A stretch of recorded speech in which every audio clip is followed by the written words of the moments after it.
کسی کے گھر میں شادی ہو، قاری صاحب کی چھٹی، پھر وہی والی فزکس، بایولوجی، کیمسٹری، ان کی کتابیں نکال نکال کے پھوکے مارا کرو۔ ہماری زندگی کے اندر قرآن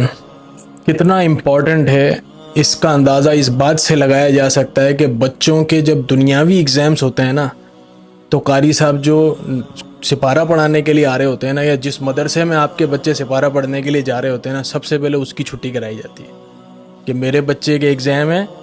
قرآن کی چھٹی ہو جائے قاری صاحب، میرا بچہ بڑا مصروف ہے۔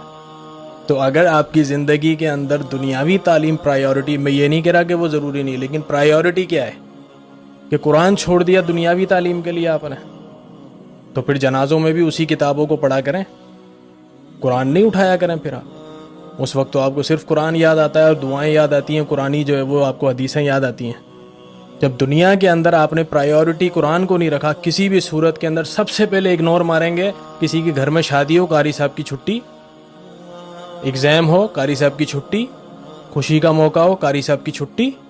اس کا مطلب قرآن آپ کی پرائیورٹی کے اوپر ہے ہی نہیں۔ تو پھر غم کے موقع کے اوپر، پریشانی کے اوپر، تکلیف کے عالم کے اندر بھی پھر وہی والی فزکس، بایولوجی، کیمسٹری، ان کی کتابیں نکال نکال کے پھوکے مارا کرو۔ اگر تمہاری پرائیورٹی دنیاوی کتابیں ہی ہیں تو